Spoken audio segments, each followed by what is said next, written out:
దివాళీ అంటేనే దీపాలు కదండి. అలాంటి దీపాలను ఈ విధంగా తయారు చేసుకోండి. చూడ్డానికి చాలా కలర్‌ఫుల్‌గా ఉంటుంది. మన ఇంట్లో కూడా డెకరేట్ చాలా బావుంటుందనమాట. ఇక్కడైతే నేను ఒక వేస్ట్ అట్టముక్క తీసుకున్నాను. అండ్ పెద్ద ప్లేట్ అయితే తీసుకున్నానండి.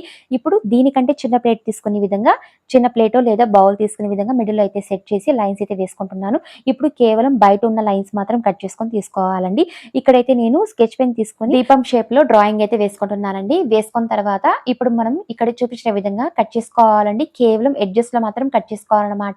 లోపలైతే కట్ చేయకూడదండి. కట్ చేసిన తర్వాత ఇలా ఉందండి. ఇప్పుడు దీనికైతే నేను రెడ్ పెయింట్ అయితే అప్లై చేసుకుంటున్నాను చుట్టూరున. అప్లై చేసుకున్న తర్వాత చూడండి ఇలా ఉంది. ఇప్పుడు దీనికైతే నేను వైట్ పెయింట్ సహాయంతో డాట్స్ అయితే వేసుకుంటున్నాను.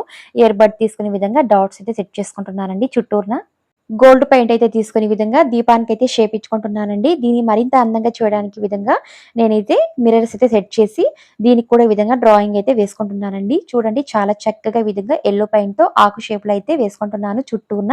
అంతే అండి. డబుల్ సైడ్ టేప్ సహాయంతో ఇక మనం వాల్ డెకర్ చేసుకోవడమే అండి. దీన్ని ముఖ్యంగా డోర్స్ కానీ మధ్యలో లేదా డోర్స్‌కి అటు ఇటు ఇలాంటివి 2 తయారు చేసి మనం పెట్టుకోవడం వల్ల చాలా బావుంటుందండి దివాళీ రోజు. తప్పకుండా ట్రై చేయండి. ఈ దివాళీకి ఎలా ఉందో ప్లీజ్ కామెంట్ చేసేయండి. ప్లీజ్ లైక్, సబ్స్క్రైబ్, షేర్ చేసేయండి.